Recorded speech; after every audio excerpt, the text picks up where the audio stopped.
अस्सलाम वालेकुम दोस्तों, वेलकम टू कोडबेंच यूट्यूब चैनल। आज का हमारा टॉपिक पाइथन कंपैरिजन ऑपरेटर से रिलेटेड है। अब पाइथन में ऑपरेटर से रिलेटेड मैं फर्स्ट वीडियो अपलोड कर चुका हूं, जिसमें मैंने अरिथमेटिक ऑपरेटर्स और असाइनमेंट ऑपरेटर्स को विद एग्जांपल्स कवर किया था। अगर आपने वो वीडियो नहीं देखी है तो इस वीडियो के डिस्क्रिप्शन में आपको लिंक मिल सकता है या आई बटन पर आप क्लिक कर सकते हैं और वो वीडियो देख सकते हैं। तो आज की वीडियो हमारी पाइथन कंपैरिजन ऑपरेटर से रिलेटेड है। नाउ टॉपिक पे मूव करने से पहले आपसे रिक्वेस्ट करता हूं कि अगर अभी तक आपने मेरे चैनल को सब्सक्राइब नहीं किया तो मेरे चैनल को ज़रूर सब्सक्राइब करें और बेल आइकन को प्रेस करें, क्योंकि मैं पाइथन का एडवांस कोर्स कवर करने वाला हूं। अगर आप भी पाइथन प्रोग्रामिंग लैंग्वेज सीखना चाहते हैं तो आप भी इस कोर्स का हिस्सा बन सकते हैं। Now let's get started. Python comparison operators. Comparison operators are use to compare two values. अब कंपैरिजन ऑपरेटर्स नेम सजेस्ट करता है कि कंपैरिजन ऑपरेटर्स वो ऑपरेटर्स होते हैं जो दो वैल्यूज़ को कंपेयर करते हैं। हमारे पास पाइथन में जितने भी ऑपरेटर्स हैं वो दो वैल्यूज़ के दरमियान इस्तेमाल किए जाते हैं। अब कंपैरिजन ऑपरेटर्स जो है ये भी दो वैल्यूज़ के दरमियान इस्तेमाल किए जाते हैं दो वैल्यूज़ को कंपेयर करने के लिए। फॉर एग्जाम्पल आप यहाँ स्क्रीन पर देख सकते हैं, हमारे पास जो फर्स्ट ऑपरेटर है equal operator, not equal operator, greater operator, less operator, greater than और equal to operator, less than और इक्वल टू ऑपरेटर। अब इसको समझने के लिए हम क्या करते हैं, हम सबसे पहले दो वेरिएबल को इनिशियलाइज करते हैं ए और बी के नाम से और दोनों को सेम वैल्यू असाइन करते हैं। A is equal to 3, B is equal to 3। Now हमारे पास जो फर्स्ट ऑपरेटर है इक्वल ऑपरेटर, इक्वल ऑपरेटर क्या करता है, इक्वल ऑपरेटर दो वैल्यूज को कंपेयर करता है कि दो वैल्यूज हमारे पास इक्वल है या नहीं। दो वैल्यूज या दो वेरिएबल्स को कंपेयर करता है। यहाँ पर हम दो वेरिएबल्स को कंपेयर करने वाले हैं। आप चाहे तो डायरेक्ट वैल्यूज को भी कंपेयर कर सकते हो। तो यहाँ पर हम दो वेरिएबल्स ए और बी को इसके थ्रू चेक करने वाले हैं कि क्या ए और बी हमारे पास इक्वल है या नहीं। अब ये हमें किस तरह पता चलेगा कि ए और बी हमारे पास इक्वल है या नहीं, तो अब इसको यहाँ पर चेक करते हैं। अब यहाँ पर हम ए और बी को चेक करना चाहते हैं कि क्या ए और बी हमारे पास इक्वल है या नहीं। तो इसको रन करते हैं, ट्रू। अब ट्रू रिटर्न हुआ, ये जो ऑपरेटर है इसने ट्रू रिटर्न कर दिया ए और बी के केस में। अब इसका मतलब ये हुआ कि ए और बी हमारे पास इक्वल है। अब इसको क्या करते हैं, ए को चेंज करते हैं, ऐड करते हैं। अब इसको फिर से रन करते हैं, अब फॉल्स रिटर्न हुआ। अब इसका मतलब ये हुआ कि ए और बी हमारे पास इक्वल नहीं है। तो कुल मिला के इसका मतलब ये हुआ कि दो वैल्यूज अगर इक्वल है तो ये ट्रू रिटर्न करता है, अगर दो वैल्यूज इक्वल नहीं है तो ये फॉल्स रिटर्न करता है। नेक्स्ट मूव करते हैं नॉट इक्वल ऑपरेटर्स। अब ये जो ऑपरेटर है नॉट इक्वल ऑपरेटर क्या करता है, ये ट्रू रिटर्न करता है अगर दो वैल्यूज इक्वल नहीं है। क्या ये ट्रू रिटर्न करता है अगर दो वैल्यूज इक्वल नहीं है, और इसके केस में ये ट्रू रिटर्न करता है अगर दो वैल्यूज इक्वल है। तो नॉट इक्वल ऑपरेटर जो है ये ट्रू रिटर्न करता है तब जब हमारे पास दो वैल्यूज इक्वल नहीं है। फॉर एग्जाम्पल हम यहाँ पर नॉट इक्वल का ऑपरेटर इस्तेमाल करते हैं। अब हमें क्या रिटर्न होगा, हमें यहाँ पर ट्रू रिटर्न होगा। क्यों? क्योंकि हमारे पास ये तब ट्रू रिटर्न करता है जब दो वैल्यूज या दो वेरिएबल्स हमारे पास इक्वल ना हो। यहाँ पर ए जो है 8 के इक्वल है, बी जो है 3 के इक्वल है, तो A is not equal to B. अब A is not equal to B, ये operator is not equal, A is not equal to B, तो ये कंडीशन ट्रू हो गए। जब ट्रू हो गए तो और ये ट्रू रिटर्न करता है।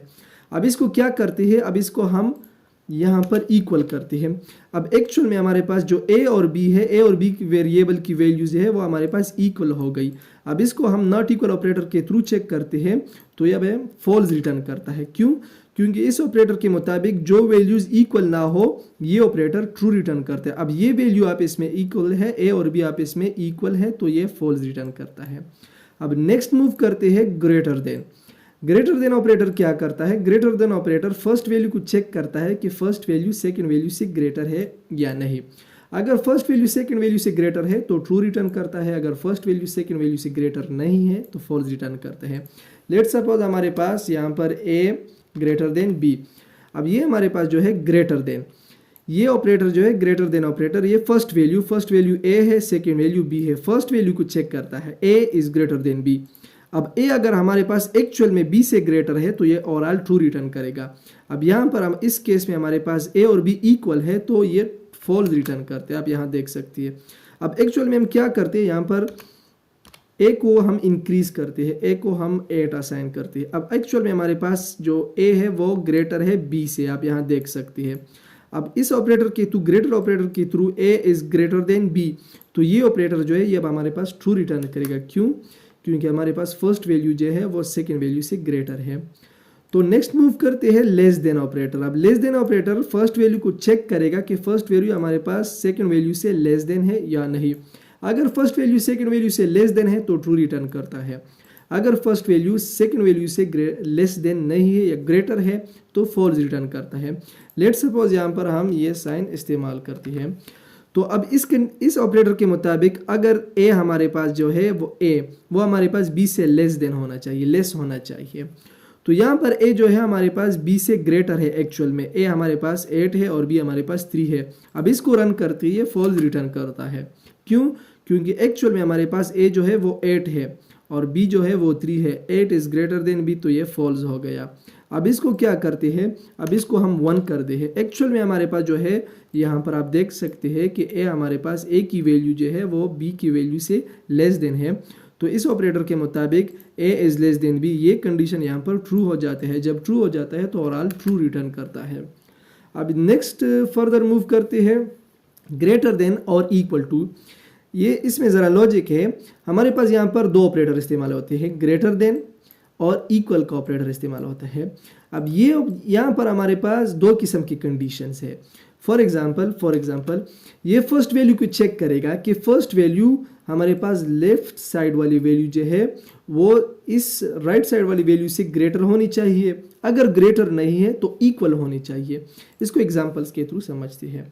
आप यहाँ देख सकते हैं कि हमारे पास ए इज ग्रेटर देन और इक्वल टू बी। इसको प्रोनाउंस इस तरह किया जाता है, ग्रेटर देन और equal to B. First value जो है फर्स्ट वैल्यू को चेक किया जाता है कि फर्स्ट वैल्यू ग्रेटर देन है सेकेंड वैल्यू से।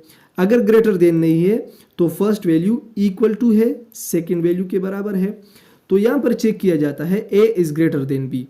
एक्चुअल में ए जो है हमारे पास वो बी से लेस है तो ग्रेटर नहीं हुआ। अब A is greater then greater, यहाँ पर हमारे पास ए जो है वो बी से ग्रेटर नहीं है तो ये फॉल्स हुआ। अब इक्वल, तो ए जो है एक्चुअल में बी के इक्वल भी नहीं है तो ओवरऑल ये फॉल्स रिटर्न करता है। अब इसको क्या करते हैं, अब इसको हम 9 करते हैं। तो यहाँ पर ए की जो वैल्यू है वो बी की वैल्यू से ग्रेटर हो गई। यहाँ पर ये जो ऑपरेटर है ये ऑपरेटर चेक किया जाता है कि क्या हमारे पास वैल्यू ग्रेटर है या इक्वल है, सेकेंड वैल्यू के बराबर है। तो यहाँ पर जो ए है वो हमारे पास बी से ग्रेटर है, इक्वल नहीं है लेकिन ग्रेटर है। तो यहाँ पर यहाँ पर एक ही ऑपरेटर का ट्रू होना यहाँ पर इंपॉर्टेंट है। जब एक ऑपरेटर ट्रू हो जाते हैं तो ओवरऑल ट्रू रिटर्न करता है। तो आप यहाँ देख सकते हैं कि हमारे पास ए जो है वो बी से ग्रेटर है, इक्वल नहीं है लेकिन ग्रेटर है, तो ये ट्रू रिटर्न करता है। अब क्या करते हैं, अब हम इक्वल करते हैं। अब जब इक्वल करते हैं तो ए जो है वो बी से ग्रेटर तो नहीं है लेकिन इक्वल है। ए जो है ए वो हमारे पास यहाँ बी से ग्रेटर नहीं है लेकिन इक्वल है। तो यहाँ पर इक्वल का ऑपरेटर जो है वो ट्रू रिटर्न करता है और ऑल ये जो एक्सप्रेशन है ये भी ट्रू रिटर्न करेगा। अब हमारे पास नेक्स्ट फर्दर मूव करते हैं लेस देन और इक्वल टू। अब लेस देन और इक्वल टू क्या काम करता है, ये चेक करता है कि फर्स्ट वैल्यू लेस देन है। अगर लेस देन नहीं है तो इक्वल टू है, सेकेंड वैल्यू के बराबर है। सेम हमारे पास फॉर एग्जाम्पल यहाँ पर आप देख सकते हैं। अब यहाँ पर ए को चेक किया जाएगा कि ए की जो वैल्यू है वो बी से लेस देन है। अगर लेस देन नहीं है तो इक्वल है। अगर लेस देन है तो ट्रू रिटर्न करे, अगर लेस देन नहीं है इक्वल है तो भी ट्रू रिटर्न करे। अगर लेस देन भी नहीं है और इक्वल भी नहीं है तो फॉल्स रिटर्न करेगा। अब यहाँ पर हमारे पास जो है, यहाँ पर हमारे पास इसको ग्रेटर करते हैं।